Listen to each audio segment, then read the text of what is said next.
G'day, Steve Morgan, ABT, with the second place here in the Samaki Queensland BREAM Open. Jamie McKeown. Jamie, where were you sitting after day one? I think I was fifth or sixth. Fifth or sixth, and that, in the context, was not a lot to catch up really, because there was a lot of bags in that sort of 3 to 3.5 kilos yesterday. Yeah. I thought it was a bit much to try and catch Shane and Bernie that had those sort of high, like 3, 4 or something. I think Shane had, and it was sort of 600 grams behind that. And how it was fishing yesterday and how the coast has been fishing, I thought it would, with the bag weights all being the same, would be a little bit too much to sort of catch up that much. But the coast actually fished pretty well today. It was like the coast had a higher average bag than the bay, I think. Yeah, it did. It did fish pretty well today. It was surprising how well it fished actually. Let's rewind the clock to day one. Take us through your day one strategy and where you fished and where it got you. Yeah, so I just did what I do in Sydney. I just targeted the boat holes around. I didn't go into the canals like I usually do. Targeted the boat holes out the front of Raby Bay, Coochie-Mudlow Island, Vicky Point and Redlands.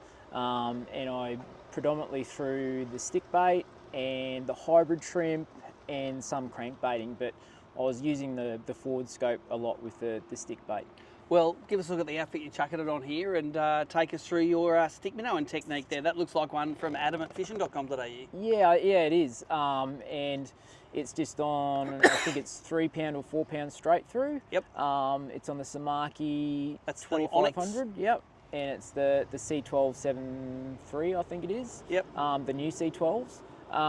And yeah, it's actually really fun fishing with the forward scope. Throw it in at the anchor blocks or the floats and watch the lure go down. Is there a volcano up to it, or? Yeah.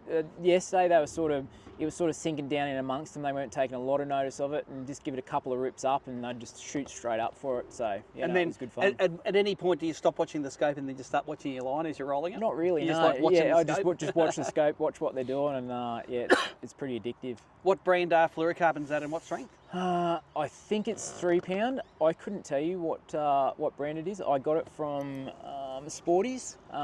Yep.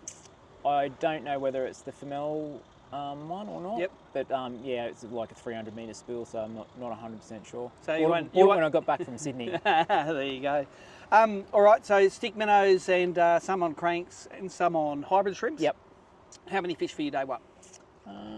Day one, I nearly filled the sheet day one. So about 15 maybe? Yeah. So caught lots of little ones early, and then sort of tried to get the bigger ones later in the day. So didn't really target the small fish.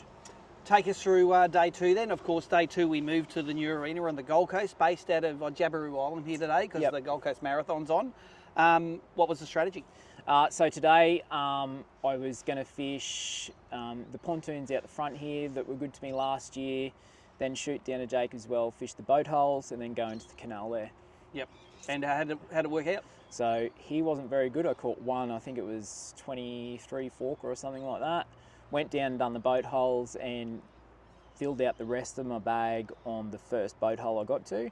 And then just picked off small ones, and I thought, I was just sort of felt like I was just wasting time with small ones there, crankbaiting them. Went into the canal, and I think sort of second or third pontoon in there, I got a 31 forker, so I was like, these are the right fish. Yeah. It's like the Australian Open. You don't want any under 30 in your bag if you want a chance of winning. Yeah, that's right. So even though there was plenty of fish in places, I just drove away from it, sort of going to try find those bigger ones. Take us through your canal cranking technique. I think it's won you a lot of money in the past. Yep. So that's the old C12. Yep. This rod that's been in many interviews. Yes. Yep. The Existo one in last year's Australian Open. The Lucky Door prize. Yeah. It's got X-braid. I think it's 14 pound .06. Yep. And the Reddick DS40. The MS40. MS40. Sorry. And in your favourite colour. Yes. Take us through detuning it, cranking it. Take us through it. Yep. People may know this, but go through it. So I detune it with the pliers. Pull it over. It's usually from right to left. Yep. And yeah, it takes a few times to sort of get it right. Sometimes I overtune it and it'll just blow out all the time, or it's not tuned enough and it's not sort of getting underneath up and touching the pontoon.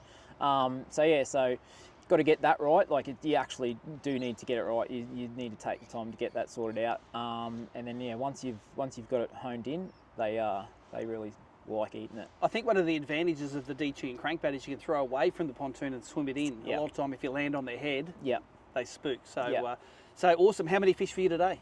I went on the back page of the sheet today, so yeah, not too sure. And there would have been a few that I didn't put in that weren't upgrading later in the day. So There you yeah, go, mate. Caught plenty.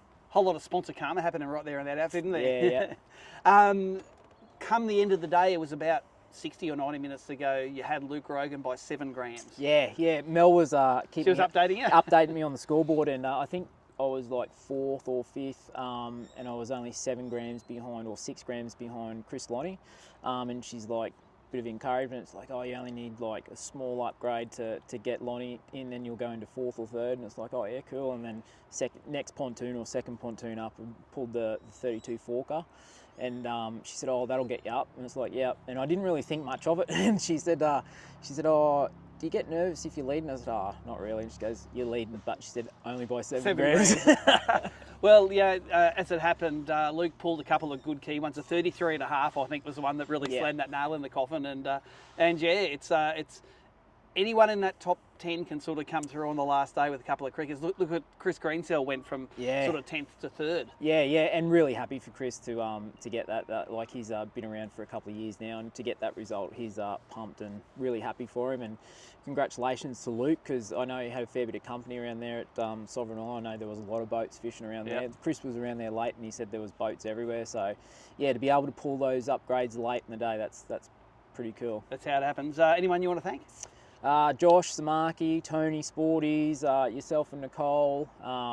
Yeah, it's been Queensland Open is run perfectly, I reckon. We've got the 2 venues, and it always sort of works out to be a good comp. I think what happens in the Open is it's always different day 1 to day 2. Yeah. You know, you have some, guys like Shane who caught him day 1 and didn't catch him today, and other guys that didn't catch him yesterday caught him today. It's always an interesting mix of who's going to get it right on the day and 2 venues. Yeah, I think it comes down to being consistent on the 2 venues, and it's hard to do. The Bay is so different to the Gold Coast sometimes, and yeah, usually the Bay's got the big bags, but although it probably had the biggest bag out of the tournament, I'm not sure, but Gold Coast seemed to have sort of more consistent sort of those solid fish. So. Yep.